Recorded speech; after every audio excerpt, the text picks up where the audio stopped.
The sides switched so much.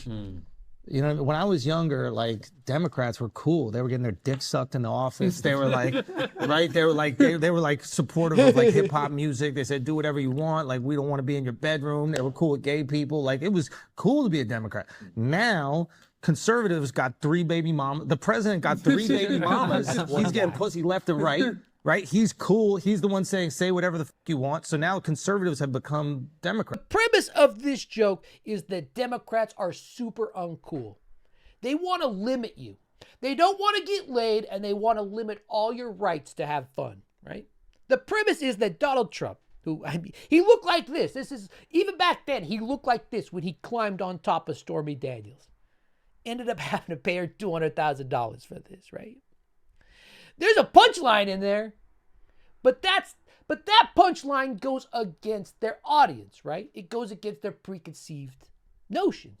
So the funny way, the logical way to end a joke about this cannot be done. Right out the gate, right?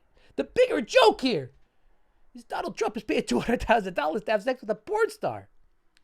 All to have her go on later and talk about how tiny his penis was. I mean, you know, talk about Donald Trump, the businessman. That's not a very good business venture. But that joke right there, if Schultz turned that into a joke, that will lose him the audience where he's getting the money, the valedictorian of the Joe Rogan School of Comedy. Now, every time Mike Johnson's kid looks at some porn and beats off during the day, Mike Johnson gets a little on his phone. Oh, my kid's beating off again, right? He comes home later that day.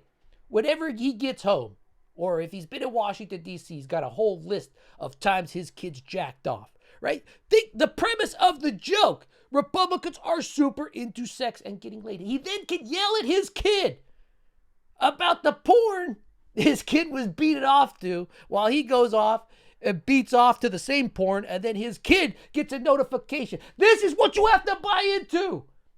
If you take Andrew Schultz's premise for the joke, 13-year-old girls who have been raped in 1/3 of the states in the United States because of judges, the Republican Party. I don't know. I feel like the party's flipped.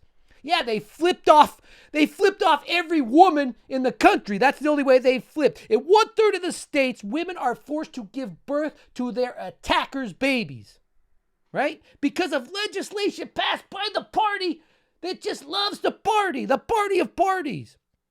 It's the core of his joke. A joke has to have a grain of truth of